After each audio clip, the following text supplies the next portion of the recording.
Hi అండి, అందరికీ నమస్కారం. Welcome to Ruchita Sanvi vlogs. ఈరోజు మీ అందరి కోసం బెండకాయ ఎండ్రోయల పులుసు నా స్టైల్లో చూపిద్దామని వచ్చేసానండి. దానికోసం బెండకాయ ఎండ్రోయల పులుసు తయారు చేసుకోవడానికి కావాల్సిన పదార్థాలు, తయారు చేయ విధానం చూసేద్దరు కానీ రండి. దానికోసం ఇదిగోండి, పెద్ద ఒక ఉల్లిపాయ తీసుకుని ఇలాగా చిన్న చిన్న ముక్కలుగా కట్ చేసి తీసుకున్నాను. ఒక టమాటాని ముక్కలుగా కట్ చేసుకోవాలి. అలాగే ఎండ్రోయలు ఇగోండి, శుభ్రంగా కాళ్ళు అన్నీ తీసేసి నీట్గా కడిగి తీసుకున్నాను. 4 పచ్చిమిరపకాయలు తీసుకున్నానండి. బెండకాయలని ఈ విధంగా కట్ చేసి తీసుకోవాలి. ఆయిల్ అండి, కారం, ఉప్పు, చింతపండు, పసుపండి. కారం ఒక 2 స్పూన్ల కారం సరిపోతుందండి. ఉప్పు సరిపడినంత, చింతపండు కొంచెం సరిపోతుందండి. చిటికెడంతా పసుపు తీసుకున్నాను. ఇదిగోండి, స్టవ్ పైన ఆయిల్ మూకుడు పెట్టుకొని ఆయిల్ పోసేసుకొని అందులో ఆయిల్ వీటెక్కిన తర్వాత ఇదిగోండి, శుభ్రం చేసుకున్న ఎండు రొయ్యలను వేసేసుకున్నాను. ఈ రొయ్యల్ని వేపుకోవాలండి. కలర్ మారిన తర్వాత కట్ చేసి తీసుకున్న ఉల్లిపాయ ముక్కలు, పచ్చిమిరపకాయ ముక్కలు అందులో వేసేసుకోవాలి. ఈ ఉల్లిపాయలు, పచ్చిమిరపకాయ ముక్కలు బాగా మగ్గించుకోవాలండి. ఇదిగోండి, కల్లుప్పు వేసుకుంటున్నాను ఉల్లిపాయలు బాగా మగ్గడానికని. ఒక 10 నిమిషాల పాటు మగ్గించుకున్న తర్వాత ఇందులోని కట్ చేసి తీసుకున్న టమాటా ముక్కలు కూడా వేసేసుకోవాలి.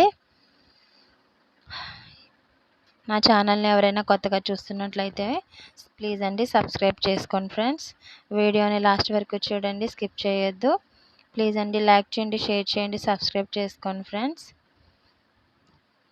ఉల్లిపాయ ముక్కలు మగ్గిపోయినాయి కదా, ఇప్పుడు టమాటాలు కూడా వేసేసుకుందాం. ఇందులో టమాటాలు కూడా బాగా మగ్గించేసుకోవాలండి. బెండకాయ ఎండ్రోయల పులుసు మాత్రం చాలా బాగుంటుంది రైస్లో కండి. ఒత్తి బెండకాయ పులుసు ఇష్టపడని వారు ఇలా రొయ్యలు వేసి చేసుకుంటే చాలా టేస్ట్గా ఉంటుంది. చాలా సింపుల్గా కూడా చేసేసుకోవచ్చు. మా ఇంట్లో అయితే బెండకాయలు తీసుకొస్తే బెండకాయ ఫ్రై అయినా చేస్తాను, లేదంటే ఇలాగా ఎండ్రోయలు వేసి పులుసు అయినా చేస్తానండి. ఒట్టి బెండకాయ పులుసు అయితే మా ఇంట్లో తినరు. ఇదిగోండి, టమాటా ముక్కలు మగ్గిపోయినాయి కదా, ఇప్పుడు బెండకాయలు కూడా వేసేసుకుందాం. బెండకాయలో జిగురు ఉంటుంది కదండి, అందుకని బెండకాయలు ఎక్కువసేపు ఏం వేయించుకోని అవసరం లేదు. ఒక 2 నిమిషాల పాటు వేయించుకుంటే సరిపోతుంది. ఈ బెండకాయ ముక్కలు కూడా మగ్గిన తర్వాత ఇందులోని మనం తీసుకున్న కారము, ఉప్పు, పసుపు కూడా వేసేసుకోవాలి.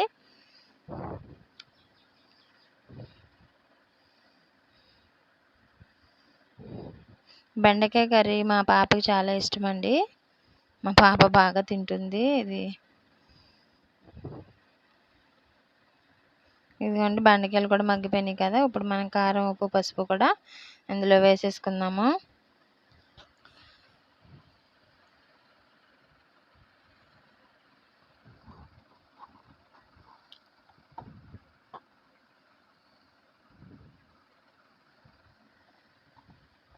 కలిపేసుకోవాలండి. వేసేసుకున్నాం కదా, కలుపుకోవాలి. ఇప్పుడు ఇది బెండకాయ ముక్కలకి ఉప్పు, కారము బాగా పట్టే వరకు కూడా ఒక 2 నిమిషాల పాటు వేయించుకొని అందులో మనం సరిపడినన్ని వాటర్ పోసుకోవాలి.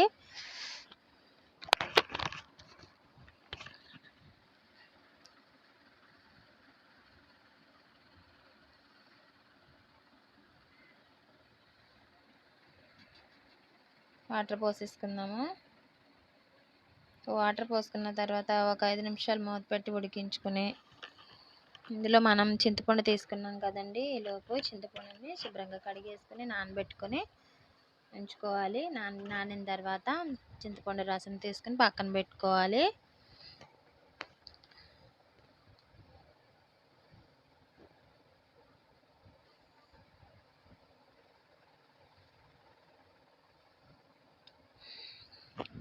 చింతపండు మనకి చింతపండు ఎక్కువేం అవసరం ఉండదండి, ఎందుకంటే టమాటా కూడా వేసుకున్నాం కాబట్టి కొద్దిగా సరిపోతుంది. కొంతమంది టమాటాలు ఎక్కువ వేసుకుని చింతపండుని అవాయిడ్ చేస్తారు. నేనైతే చింతపండు కూడా వేసుకుంటానండి. కొద్దిగా చింతపండు వేసుకుంటే బాగుంటుంది. కొంచెం మగ్గిన తర్వాత ఇప్పుడు చింతపండు మగ్గిపోయింది చూసారా, ఇప్పుడు మనం చింతపండు రసం పోసేసుకుందాం. ఇందులో చింతపండు రసం వేసిన తర్వాత ఎక్కువసేపు ఏం ఉడకనవసరం లేదు, ఒక 5 నిమిషాల పాటు ఉడికితే సరిపోతుంది. చింతపండు రసం వేసేసుకుంటున్నాను. మరి ఒక 5 నిమిషాల పాటు ఉడికించుకొని ఇంక స్టవ్ ఆఫ్ చేసేసుకోవడమేనండి. ఎంతో టేస్టీగా ఉండే బెండకాయ పులుసు మనకి రెడీ అయిపోతుంది.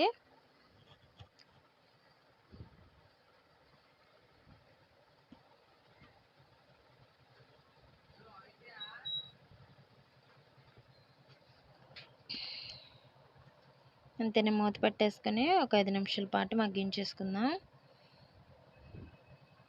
చూడండి దగ్గరికి ఉడిపోయింది, ఇంకా ఉడికిపోయినట్టే.